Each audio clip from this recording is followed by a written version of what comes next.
Hello and welcome back to anyone and everyone watching. Today we'll be returning back to the age-old top 10 format to talk about 10 of the most unusual pole sitters in NASCAR Cup Series history.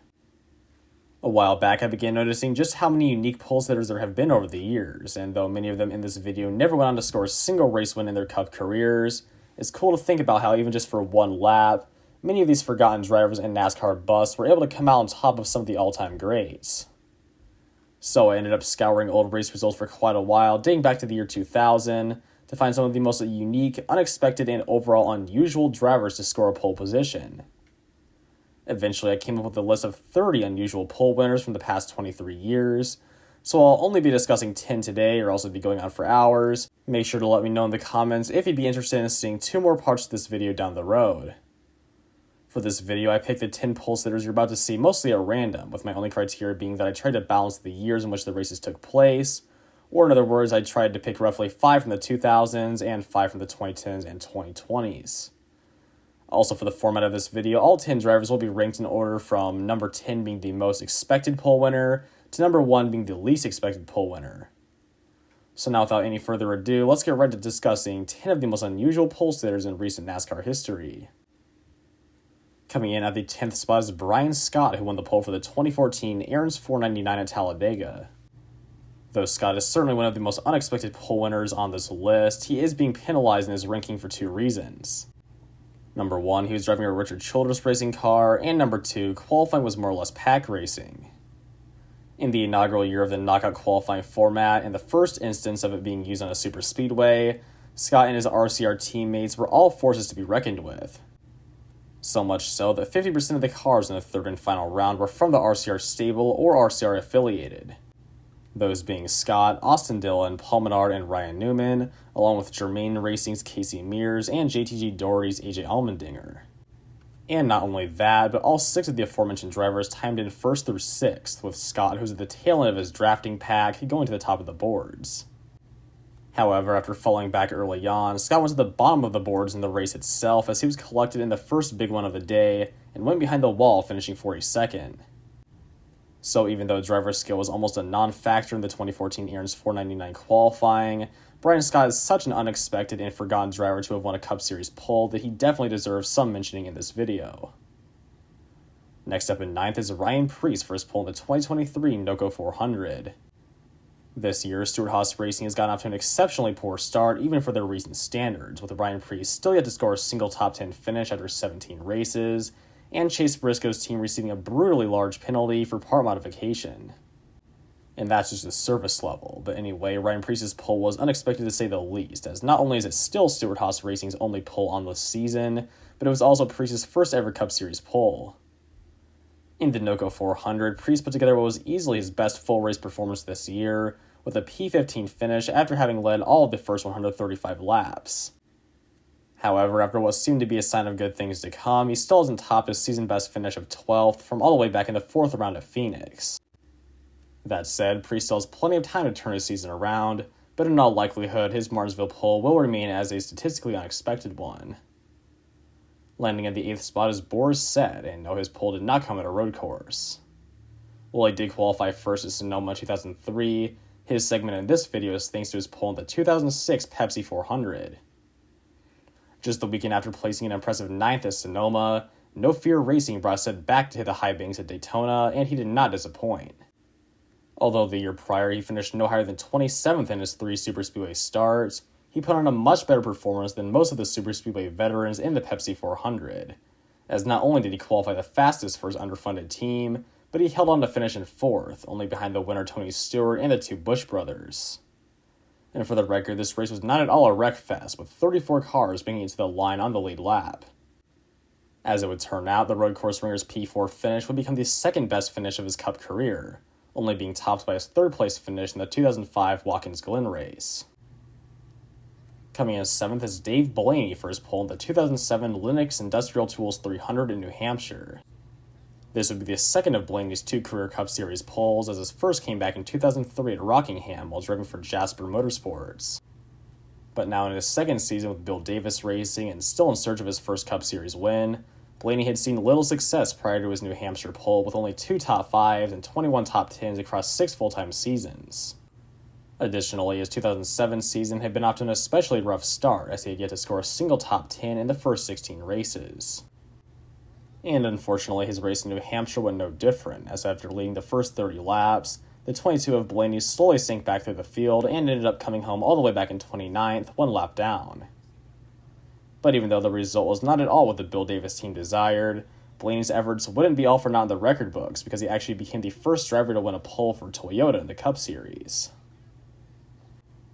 In 6th on this list is Casey Mears' first pole in the 2012 Irwin Tools night race at Bristol. After a fairly disappointing start to his Cup Series career, only winning one time in 7 seasons behind top equipment, Mears was looking no better when it came to 2012. Then in his second full-time year with the underfunded Germain Racing team, he had failed to score a single top 10 for them thus far.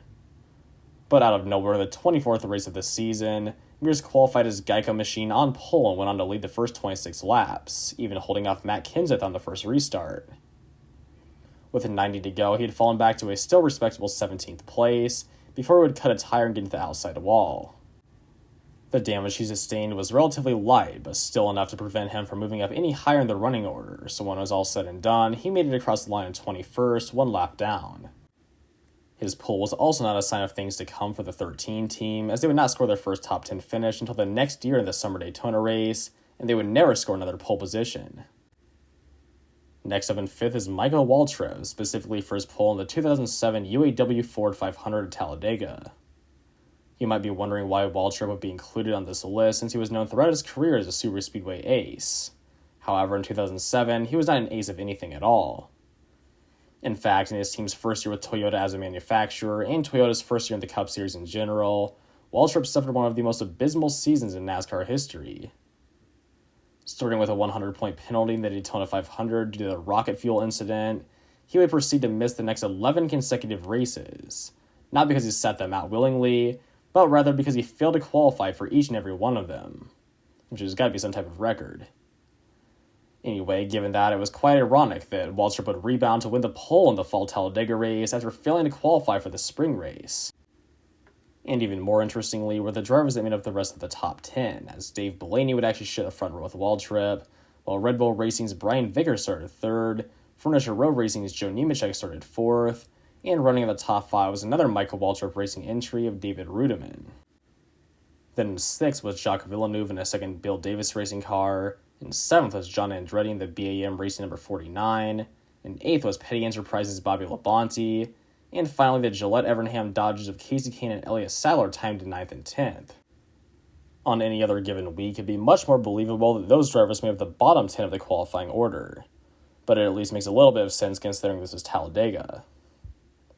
But as far as what actually mattered, the race, Waltrip would fail to lead the first lap and would actually lead 6 total scattered throughout the day, and was running strong in 15th before he got caught up in a crash with 13 laps remaining. The crash was caused by Waltrip when his right front tire went down and caused him to shoot up across the track and into the wall. His damage was enough to put him out of the race, and he was credited with a 25th place finish. And as far as the other unique top 10 starters, the only one of them that was able to finish in the top 10 was Dave Blaney, who tied his career best of 3rd. In the 4th spot is the late Jason Leffler for his pole all the way back in the 2001 Protection 1400 at Kansas. While in his rookie Cup season for Chip Ganassi Racing, Leffler got to score a single top 10 finish with a best of 13th after 27 races. Then in the race in which he scored his upset pole award, Leffler ran very well, hanging inside the top 10 for most of the day, but with 11 to go, his left rear tire went down and caused him to veer into the 5 of Thierry Labonte and crash hard into the outside wall. Leffler's car was left completely destroyed and he had to retire from the race, finishing 28th. Over the rest of the season, he would pick up 1 top 10 at Homestead and rank a miserable 37th in points. Coming in 3rd today is Scott Riggs, who was the first driver on this list to win multiple unexpected poles, 3 to be exact, between the years of 2005 and 2006.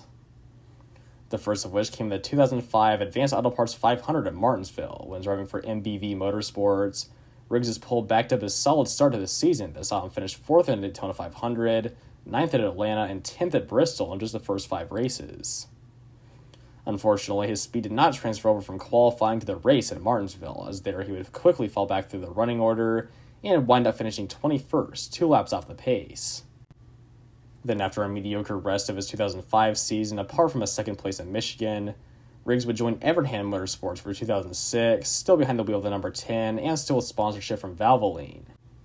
And in what would end up to be his best career season, he sat on pole for both the Charlotte races. In the Coke 600, he put together a pretty good run on paper, leading 90 total laps and finishing in 13th place. However, he was actually still leading with 40 to go before a green flag pit stop ruined his chances of winning. After having equipment dragged outside of his pit box, he was going to have to serve a pass-through penalty. But thankfully for him, within the same lap, the 24 of Jeff Gordon was suffered brake failure and crashed into the wall, bringing out the caution and lessening Riggs' penalty to a tail end of the field restart. But with so few laps to go, he was only able to recover to finish in 13th place. Certainly a major disappointment after coming so close to his first win. Then in the fall race, his story became much more similar to the other drivers in the video thus far, as he slowly fell back in the order over the course of the race to finish in 17th, 2 laps down. Riggs ended the 2006 season with 1 top 5, 8 top 10s, and a 20th place points finish. But that's as good as it ever got for him, because the following year his performance would fall off dramatically, and he'd only score a single top 10 in addition to DNQing for 6 races. Because of that, he was released from Evernham at the end of 2007 and was never able to find a top caliber ride again. Anyway, in the second spot is Todd Bodine, who also scored multiple pole positions despite never winning a Cup Series race. And when I say multiple, I mean 5. The first of them came in 1997 at his home track of Watkins Glen, but unfortunately there his Team 34 machine would blow its engine with 3 laps to go. But it's not like this would have prevented a great finish, because Todd had slipped back outside the top 25 prior to it expiring. His second, third, and fourth poles all came in the 2001 season while competing for Haas Carter Motorsports. The first of those came in the 18th race to Chicagoland, when at the time Todd had only scored a single top 10 and top 5 finish on the year, which was a 5th place at Las Vegas. Anyway, in the Tropicana 400 at Chicagoland, Bodine would have a pretty solid race, all things considered, leading the first 6 laps and finishing on the lead lap in 14th. His next pole came 2 weeks later at Pocono, however there they did not go nearly as well. As well on 12th at around lap 95, transmission breakage would take the Kmart number 66 behind the wall and relegate Bodine to a last place finish. His last pole of 2001 came the Old Dominion 500 at Martinsville, and his race there went very similarly to that of Chicagoland. Bodine would actually better it slightly though, leading for the first 9 laps and finishing in 12th. Other than his top 5 earlier in the year at Las Vegas, his only other top 10 finish would be another P5 at Watkins Glen, leading the team to a mediocre 29th place points finish. That was mostly at the expense of multiple DNFs. On top of 5 crashes, his car suffered terminal mechanical failures in an additional 7 races. Nevertheless, the team and driver would rejoin for the start of the 2002 season, and Bodine tallied off his final Cup Series pole in the UAW Daimler Chrysler 400 at Las Vegas. In that race, he would lead the most laps of any of his poles, with 17 total, but would end up drifting back all the way to a 29th place finish. To make matters worse, his primary sponsor Kmart filed for bankruptcy later in the week, and Bodine was released from the team after what was just a 3rd race of the season. But even though he never found victory lane Cup, he of course had much success in the lower divisions of NASCAR, where he picked up 15 Xfinity Series wins, 22 Truck Series wins, and 2 Truck Championships. Now before getting to the number 1 most unexpected Cup Series pole sitter, it's time to cover one honorable mention. And that goes to Kirk Shelmerdine for his pole in the 2009 Sprint Showdown at Charlotte. If not for the fact that this race was an exhibition qualifier and that the starting order was decided by a random draw when qualifying was rained out, Kirk most definitely would have taken the number 1 spot on this list. After a relatively long Cup career of competing mostly for his own extremely underfunded team, the 3-time ARCA winner and former crew chief of Dale Earnhardt Sr. made his last 2 Cup Series attempts in 2009. His season began disappointingly, but rather expectedly with a DNQ in the Daytona 500, before he'd make a futile attempt to qualify for the All-Star race via the Sprint Showdown. Kirk likely chose this race over a points-paying race because he would only need 1 set of tires to go the full 40-lap distance, and therefore would not need a whole lot of funding. But in a surprise as much to him as everyone else, he would start the race on pole thanks to Mother Nature, and would share the front row with fellow owner-driver Carl Long. Unfortunately for both Shelmerdine and Long, though, they knew those official starting spots would mean nothing in the race, because they would both have to drop to the back before the green flag. For Shelmerdine, this was due to a practice crash requiring him to use his backup car, and for Long, it was due to an engine change. The race itself would also not go in favor of either driver, as Shelmerdine finishes the last car running in 32nd, and Carl Long's engine would expire again on just lap 3, leading him to a last place finish. Even worse for Long, following the race, he was fined $200,000 and suspended for 12 races by NASCAR because the engine he used in practice was just 0.17 cubic inches over the regulation size. This effectively banned Long from competing in the Cup Series indefinitely, as there was no way he'd be able to pay back the fine. Thankfully, there was some type of resolution when in 2017, NASCAR finally showed a minuscule amount of mercy by forgiving the rest of the fine that Long had not yet paid, and allowed him to make his final 3 Cup Series starts. And now for the number 1 most unexpected NASCAR Cup Series pole winner of this video, and in my opinion of all time, we have Patrick Carpentier and his pole in the 2008 Lennox Industrial Tools 301 at New Hampshire. For the 2008 season, Gillette Evernham Motorsports would hire on the former IndyCar and kart racer to compete the full schedule in their number 10 car, replacing the previously mentioned Scott Riggs. As one of the many open-wheel invasion drivers of that time, Carpentier struggled immensely, and reasonably so, as the only NASCAR experience he had entering his rookie season was his 3 Cup starts and 2 Busch starts the year before. So in the 16 races leading up to the New Hampshire weekend, he had crashed out of 3, failed to qualify for 3, and had only finished a best of 23rd at Sonoma. But his pull at New Hampshire didn't relate over to a good finish either, because he was sent all the way back to finish in 31st, 2 laps off the pace. As far as the race itself, Carpentier's pole was not the only thing unusual. Far from it, actually. First off, there were many other unexpected drivers who qualified in the top 10, such as the 4th place starter Scott Riggs in the Haas CNC race number 66, and 2 other open-wheel experienced drivers, Dario Franchitti and AJ Allmendinger, who would start 7th and 10th respectively. Then in the race with 30 to go, the caution would fly when Dale Earnhardt Jr. was rear-ended by Jamie McMurray upon entering pit road. That opened the door to pit strategy, as prior to the caution, most drivers were just short of making the distance on fuel. Now, thanks to the caution laps, most drivers would have a good shot of making it on fuel, but would have to do so on worn tires if they were to stay out. Of course, that was a risk some of the drivers in the middle and back of the pack were willing to take, so led by Kurt Busch, who previously ran 18th, a handful decided to stay out, dropping the first car off pit road of Denny Hamlin back to 9th for the restart. It wasn't long before more chaos erupted, as within 2 laps of the restart, Sam Hornish Jr. clipped the back of Clint Boyer and sent him spinning to the outside wall, bringing out the day's 7th caution. And the race would never see the green flag again, because while under the yellow, the skies opened up and made it official. So strategy would pay off in the best way possible for all the drivers who stayed out, as Kurt Busch would steal the win, and a very unusual list of drivers made up the rest of the top 10, with Michael Waltrip in 2nd, J.J. Yaley in 3rd, Martin Truex Jr. in 4th, Elliott Sadler in 5th, Reed Sorensen in 6th, Casey Mears in 7th, and the last of those to stay out, Bobby Labonte coming home 10th. Meanwhile, Hamlin only made it up to 8th in the dominant car of the day, and leader prior to the penultimate caution, Tony Stewart, fell back to finish in 13th. So yeah, the 2008 Summer New Hampshire race was definitely a unique one from start to finish. But anyway, getting back to the pole winner, Patrick Carpentier, the French-Canadian would never finish better than 14th over the remainder of his season, and was released by Gillette Evernham following his 5th DNQ in the Fall Talladega race. After that, Patrick only went on to compete in 15 more Cup Series races from 2009 to 2016, where he finished a best of 11th in a 2009 Sonoma race. But that's all for today's video. If you guys did enjoy it, please make sure to hit that like button and subscribe for more videos just like these. And also, if you want to see 1 or 2 more of these unusual pole winner videos, make sure to let me know in the comments. But anyways, next up on the channel will probably be more of the Were They That Bad series, or another full race summary like I did with the Rick Ware Racing's Best Finish or the 50-car ARCA race.